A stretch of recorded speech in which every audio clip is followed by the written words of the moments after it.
तर मुंबईचा विचार करता मुंबईमध्ये युती म्हणून निवडणुका लढवणार आहेत शिवसेना आणि सोबतच भाजप। 207 जागांचा तिढा सुटलेला आहे, पण 20 जागा अजूनही बाकी आहेत। हीच परिस्थिती कल्याण डोंबिवलीमध्ये आणि अन्यत्र सुद्धा पाहायला मिळते। काही केलं जागा वाटपाचा तिढा युतीमधला सुटत नाहीये। कल्याण डोंबिवलीमध्ये आणि ठाणेमध्ये जागा वाटपाचा तिढा कायम आहे। ठाण्यात 131 जागांपैकी भाजप आणि शिवसेना किती जागांवरती लढणार हे अजून निश्चित नाहीये। ठाण्यात महायुतीत अद्यापही 7 ते 8 जागांचा तिढा कायम असल्याचं कळतंय। एकनाथ शिंदे, रवींद्र चव्हाण, उदय सामंत, निरंजन डावखरे, नरेश मस्के आणि श्रीकांत शिंदेंची एक बैठक झाली, पण या बैठकीमध्ये काहीही निष्पन्न झालं नाही। भाजप शिवसेना नेत्यांच्या बैठकीमध्ये कल्याण डोंबिवलीबाबतही चर्चा झाली, पण स्थानिक भाजप कार्यकर्त्यांनी स्वबळाचा नारा दिल्यामुळे केडीएमसीतला जागा वाटपाचा तिढा तसाच आहे।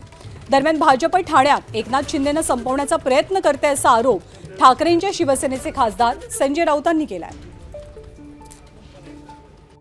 ठाण्याचं महत्त्व वेगळं आहे यावेळेला। भारतीय जनता पक्षाला ठाण्यामध्ये एकनाथ शिंदेंचा पराभव करायचा एवढंच मला माहिती आहे, एवढंच मला माहिती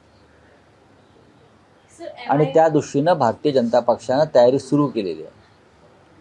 लोकसभा विधानसभा निवडणुकांमधले निकाल वेगळे होते, ती गणिते वेगळी होती।